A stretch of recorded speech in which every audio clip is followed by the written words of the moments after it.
6.5 years ago, you look up here and you think how they are so lucky, and we weren't so lucky. I was actually a widow, and Joel had lost his mom when he was 16. I was called a failure. I didn't do good in school. Joel was a little rebellious as well, and it was the beard. But we met, and we had all these odds against us. And I want you to know we fought through those times, and when we got together, some of the hardest moments came. I found the man that I wanted to be with, and the father to my daughter. And we were working, and I thought, we're gonna have a perfect life. We got into this franchising, didn't work. And I just thought, this isn't what I want. I want to spend time with you. I want to have an extra dollar. I want to be able to give more. I want to give back.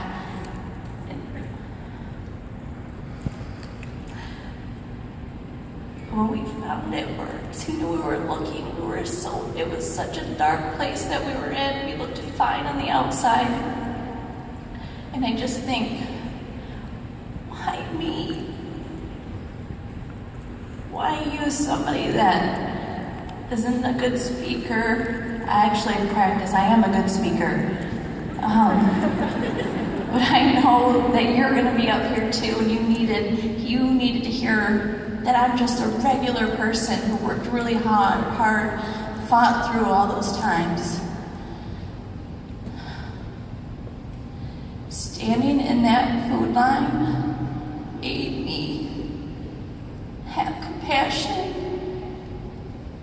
and love all of you. I understand what it's like just to live paycheck to paycheck, or wanting more, or robbing Peter to pay Paul. We get that, and when we found it works, it gave us hope. My first conference, I remember you on the way back, that was me. And because we found it works with the vehicle, it completely changed our life because we took one chance to go for it.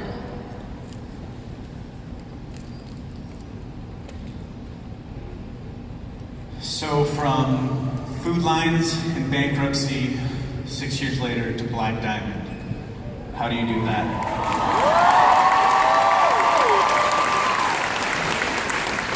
Through lots of failing. See, we were professional failures.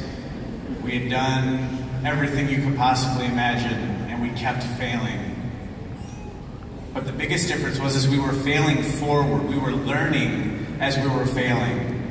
So my hope for you is that you go out and you fail large, fail huge, fail your way to success. See, the only way to lose and the only way to not get to your goals and dreams is to quit. See, failure isn't the end. Failure is a process. Failure is a point in time. But quitting is who you are as a person. Do not quit on you. Do not quit on your family. Do not quit on your legacy. Do not quit on your downline. Do not quit on your upline.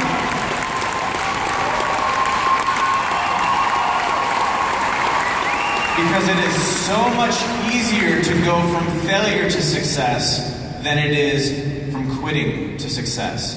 Because this weekend, there's not going to be a single quitter that made it to this stage. And I know every single one of you can make it to this stage.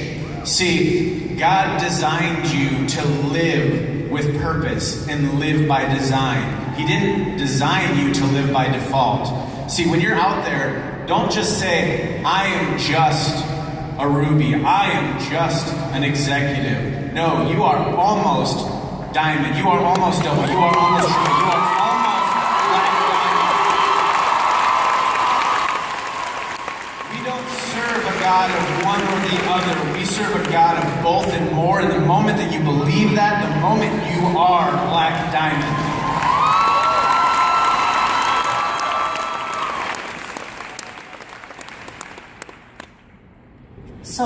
Joel said, how did we do this? And we have a little bit different perspective. Thank you, John Eric. This made me think of you. There was a man who was a shoe salesman in New York City, and he was doing really well with his business. He decided to branch out and open a factory in a small village in Africa. He sent all his developers and engineers over there, and everything was going as scheduled. One day, the shoe salesman wanted to see how the factory was doing, so he set out for Africa. He arrived in Africa and set out for the village.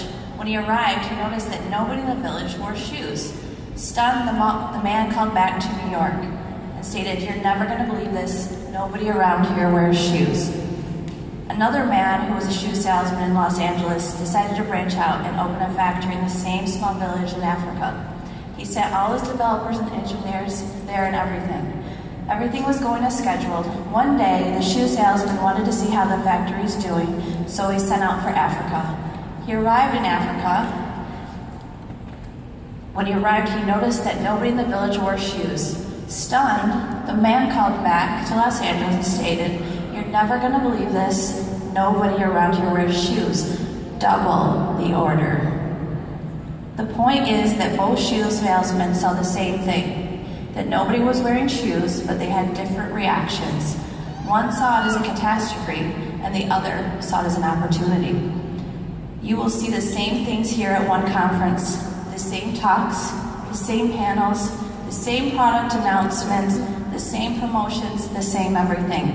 You may even be going back to the same village as people here. It's up to you how to react to what you see. Some will close yourself off. What a waste of time. Cancel the order. Well, our hope is you are open to this experience, and that was a life-changing double the order. The choice is yours.